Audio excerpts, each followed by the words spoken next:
கிறிஸ்துவுக்குள் பிரியமானவர்களே, ஆகஸ்ட் மாதம் 25ஆம் நாளாகிய ஓய்வு நாளாகிய இன்று நாம் தியானிக்கும்படியாக எடுத்துக்கொள்ளப்பட்ட தலைப்பு plurality, common humanity and faith sharing.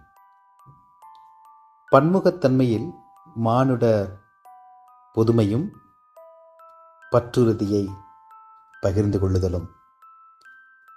இதிலே கடவுளின் தன்மையையும் மானுடர்களாகிய நமக்கு இருக்க வேண்டிய தன்மையையும் நாம் செய்ய வேண்டிய காரியங்களையும் குறித்து தியானிக்க அழைக்கப்படுகிறோம். நிச்சயமாகவே இந்த தியானம் நமக்கு ஆசீர்வாதமாய் இருக்கும்படி கர்த்தர் உதவி செய்வாராக. ஜாதியை ஒழிப்போம், ஏற்றத்தாழ்வுகளை களைந்து போடுவோம், உயர்வு தாழ்வு இல்லாத ஒரு சூழ்நிலை உருவாக்குவோம், பெண்ணியத்தை காப்போம் என்று சொல்லி மேடைகளிலும் பிரசங்க பீடங்களிலும் பேசுகிற அநேகரை நாம் இன்று பரவலாக பார்க்க முடிகிறது. ஆனால் மேடைகளையும் பிரசங்க பீடங்களையும் விட்டு இறங்கி வந்தவுடன் அந்நிலை அப்படியே மாறிவிடுகின்றது என்பதிலே எவ்வித ஐயமும் இல்லை. அநேக பேச்சுகளை பேசுகிற நாம் இயற்கையான வாழ்க்கைக்கு வரும் பொழுது, சமுதாயத்திற்குள்ளாக பிரவேசிக்கும் பொழுது இந்நிலை இயற்கையாகவே மாறிவிடுகின்றது. இந்த காரியம் இது இவர்களுக்கு ஏற்காத ஒன்று, இவர்களுக்கு இந்த காரியம் பொருந்தாத ஒன்று, இந்த காரியத்தை இவர்கள் செய்தால்தான் அது கடவுளுக்கு பிரியமாக இருக்கும், இவர்கள் எல்லாம் கடவுளுக்கு அருகாமையில் இருப்பவர்கள், இவர்கள் சமுதாயத்திலே உயர்ந்த ஸ்தானத்தில் இருப்பவர்கள், இவர்கள் சமுதாயத்திலே தாழ்ந்த நிலையில இருப்பவர்கள், இந்த காரியத்தை இந்த மனிதர்களிடத்திலே கொடுத்தால்தான், இந்த சமூகத்திலே கொடுத்தால்தான் இந்த காரியம் நடக்கும், பெண்களுக்கு இந்த காரியம் ஒத்து வராது, இந்த சமூகத்தை சேர்ந்த மக்களிடத்திலே இந்த பொறுப்புகளை கொடுத்தால் அதனை அவர்கள் சரியாக செய்ய இயலாது என்கிற சூழ்நிலை இன்று எல்லா இடங்களிலும் எல்லா அமைப்புகளிலும் காணப்படுகிறது என்பதிலே எவ்வித மாற்றமும் இல்லை. எனக்கு பிரியமானவர்களே, கடவுளின் பார்வையிலே இது முற்றிலும் மாறுபட்டதாக காணப்படுகிறது. எவ்வளவுதான் பேச்சுக்களை பெருமையாக பொது இடங்களிலே மேடைகளிலே ஜனங்கள் பேசினாலும் கூட, இயற்கையான வாழ்க்கை முறைக்கு வரும்பொழுது நான், எனது சமூகம், எனது ஜாதி, எனது இனம் என்பதிலே தான் ஜனங்கள் அதற்கு முக்கியத்துவம் கொடுக்கிறார்களே அன்றி இதனை சமுதாய நோக்கோடு பார்க்கிற மக்களின் எண்ணிக்கை இன்று மிகவும் குறைவாகவே காணப்படுகிறது. ஆனால் நாம் வழிபடுகிற கடவுள் பன்முகத்தன்மை கொண்டவர். Is a God of plurality என்பதிலே நாம் நிச்சயமாகவே உண்மையாகவே பெருமைப்பட வேண்டும். அதனை நாம் கொண்டாட அழைக்கப்படுகிறோம். அவரது பார்வையிலே எந்த ஒரு மனிதனும் உயர்ந்த ஸ்தானமாகவும் எந்த ஒரு மனிதனும் தாழ்ந்த ஸ்தானமாகவும் அவர் பார்ப்பது இல்லை. அவருடைய எல்லா படைப்புகளையும் கடவுள் ஒரே நோக்கிலே தான் பார்க்கிறார். அது மனித இனமாக இருந்தாலும் சரி, மிருக ஜீவன்களாக இருந்தாலும் சரி, எல்லோரையும் அவர் ஒரே பார்வையிலே ஒரே தன்மையிலே அவர் பார்த்து எல்லா நன்மைகளையும் வழங்குகிற ஒரு கடவுளாகவே வாழ்ந்தார் என்பதை ஆதியாகமம் முதல் வெளிப்படுத்தின விசேஷம் வரை ஒவ்வொரு பகுதிகளிலும் நாம் தெளிவாக அழகாக காண முடியும். பரிசுத்த மத்தேயு 22ஆம் அதிகாரம் முதல் 14 வசனங்களிலே ஆண்டவராகிய இயேசு கிறிஸ்து தம்முடைய பிள்ளைகளுக்கு உவமையாக சொன்ன அந்த நிகழ்ச்சியிலே நாம் பார்க்கும் பொழுது, கடவுள் தம்முடைய ராஜ்யத்தை, தம்முடைய ராஜ்யத்தின் நன்மைகளை, தம்முடைய கிருபைகளை, ஆசீர்வாதங்களை ஜனங்கள் பெற்றுக்கொள்வதிலே எவ்வித பாரபட்சமும் இல்லாதபடிக்கு எல்லோரும் நன்மைகளை பெற்றுக்கொள்ளும்படியாக அவர் அழைப்பை விடுக்கிறார் என்பதை நாம் தெளிவாக பார்க்க முடிகிறது. கடவுளின் பார்வையிலே, கடவுளின் விருப்பத்திலே எந்த ஒரு ஜனமும் எந்த ஒரு மனிதனும் இவர்கள்தான் நன்மைகளை பெற்றுக்கொள்ள வேண்டும், இவர்கள் நன்மைகளை பெற்றுக்கொள்வதற்கு தகுதியானவர்கள் அல்ல என்பதை நாம் எதிலுமே பார்க்க முடியாது. ஆனால் அதே வேளையிலே அழைக்கப்பட்ட ஜனங்கள் அநேக வேளைகளில் அதற்கு உண்மை இல்லாதவர்களாய் காணப்படும் பொழுது, அந்த அழைப்பின் மேன்மையை ஏற்றுக்கொள்ள மனமில்லாது இருக்கும் பொழுது, அதனை உதாசீனம் செய்யும் பொழுது மட்டுமே அந்த கிருபைகள் அவர்களிடத்திலிருந்து பறிக்கப்பட்டு அநேக பிற மக்களுக்கு வழங்கப்படுகிறது என்பதைத்தான் அந்த உவமையிலே நாம் தெளிவாக பார்க்க முடிகிறது. ஆனால் அதே வேளையில அழைக்கப்பட்டவர்களும் கூட அந்த மேன்மையான அழைப்பிற்கு தகுதியுள்ளவர்களாய் இருக்க வேண்டும் என்பதையும் கூட நாம் மத்தேயு 22 அதிகாரம் 11 வசனத்தில் நாம் தெளிவாக பார்க்க முடிகிறது. கடவுளின் கிருபைகளும் அவர் கொடுக்கிற நன்மைகளும் ஆசீர்வாதங்களும் ஆங்கிலத்திலே ஈக்விட்டி என்கிற பதத்தை போல ஒருவரின் தன்மைக்கு ஏற்றபடி கொடுக்காதபடிக்கு ஈக்குவாலிட்டி என்கிற பதத்தின் அடிப்படையிலே அனைவருக்கும் ஒரே விதமாகவே கடவுள் கொடுக்கிறவர் என்பதை இதிலே நாம் பார்க்க முடியும்.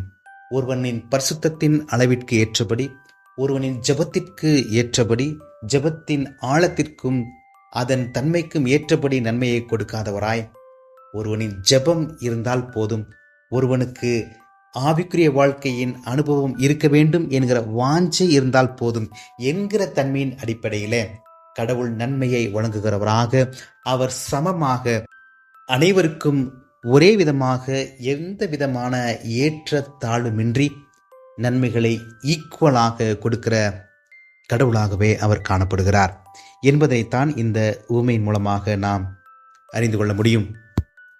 இதுதான் கடவுளின் தன்மை. இதே தன்மை ஒவ்வொரு மனிதருக்கும் காணப்பட வேண்டும் என்பதை கிறிஸ்துவானவர் விரும்புகிறவராக காணப்படுகிறார். கிறிஸ்துவின் வாழ்ந்த நாட்களில் அந்த சூழ்நிலையில வாழ்ந்த யூதர்கள் தாங்கள்தான் கடவுளோடு கூட நெருங்கி ஐக்கியமாக ஆண்டவருக்கு உகந்த வாழ்க்கை வாழ்கிறவர்களாக காணப்படுகிறோம் என்கிற சூழ்நிலை இருந்ததை அறிந்த ஆண்டவராக இயேசு கிறிஸ்து தன்னுடைய பிதாவின் வீட்டிலே அனைவருக்கும் இடம் உண்டு என்பதை அவர்கள் அறிந்து கொள்ளும் வண்ணமாக இந்த உவமையை அவர்களுக்கு அறிவித்தார். இந்த உவமையின் மூலமாக அவர் அதன் கருத்தை ஜனங்கள் அறிந்து கொள்ளும் வண்ணமாக அவர் அறிவித்தார். ஆனால் நிச்சயமாகவே கடவுளோடு கூட நெருங்கிய ஐக்கியத்தில் உள்ளவர்கள், ஆவிக்குரிய வாழ்க்கையிலே ஆழமான ஒரு அனுபவத்தை உடையவர்கள், ஒருவேளை கடவுளை அறியாத மக்கள் நன்மைகளை பெறும் பொழுது அவர்களை அறியாத ஒரு பொறாமை நிச்சயமாகவே எழுகின்றது. நான் இவ்வளவு உண்மை முத்தமாக கடவுளுக்கு அவருடைய நாம மகிமைக்கான காரியங்களை நான் செய்து வருகிறேன், ஆனால் இதோ இந்த ஜனங்கள் கடவுளை அறியாமல் இருந்து இப்பொழுது கடவுளிடத்திலே விடுதலை பெற்று எப்படி மனமகிழ்ச்சியாக அவர்கள் வாழ கடவுள் அவர்களுக்கு அனுமதியும் கிருபையும் அளிக்க முடியும்?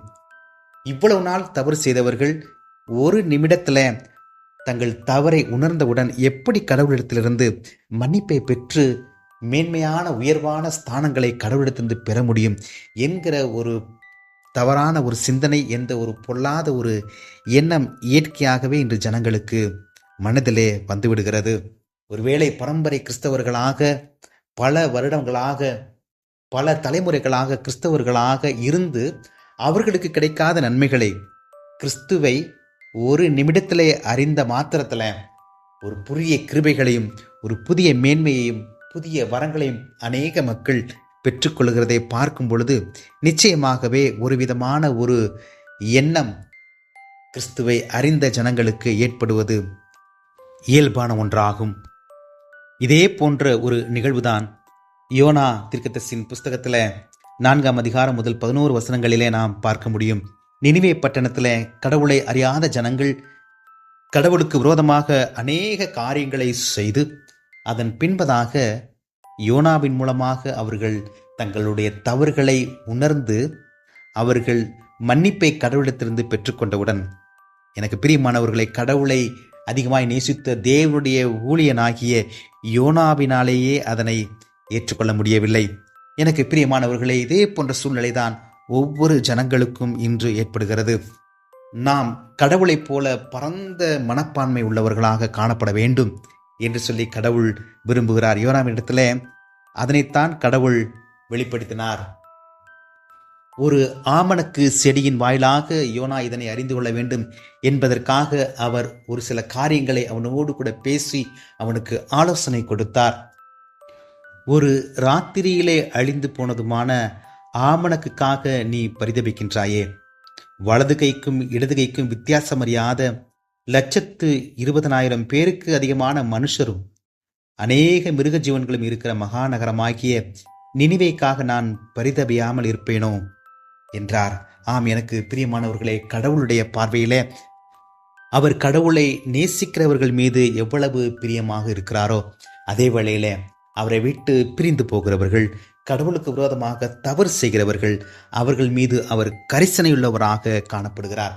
அவர்களும் கூட எனக்கு பிரியமான இந்த பிள்ளைகளைப் போல மனம் திரும்ப வேண்டும், அவர்களும் கூட ரம்யமான மனசமாதானமான ஒரு ஆஸ்வாதமான வாழ்க்கையை வாழ வேண்டும் என்கிற ஒரு வாஞ்சையோடு நம்முடைய கடவுள் காணப்படுகிறார்.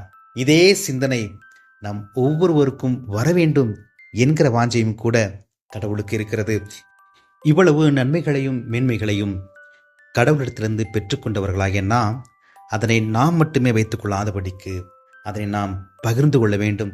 நாம் பெற்றுக்கொண்ட நன்மைகளை, நாம் பெற்றுக்கொண்ட கிருபைகளை பிறரிடத்திலே பகிர வேண்டும் என்பது நம்முடைய கடமையாக இருக்கிறது. That is the responsibility for the Christians. எனக்கு பிரியமானவர்களே, அதனைத்தான் அப்போஸ்தலர் நடவடிக்கைகள் 8ஆம் அதிகாரம் 26 முதல் 40ஆம் வசனம் முடிய நாம் பார்க்கிறோம். அதிலே கடவுளின் சீடனாகிய பிலிப்பு அவன் அறியாத, கடவுளை அறியாத எத்தியோப்பிய தேசத்தனாகிய ஒரு மனிதனிடத்தில் கிறிஸ்துவை குறித்து அவன் சாட்சி கொடுக்க, அறிவிக்க ஆவியானவரால் அவன் ஏவப்பட்டான்.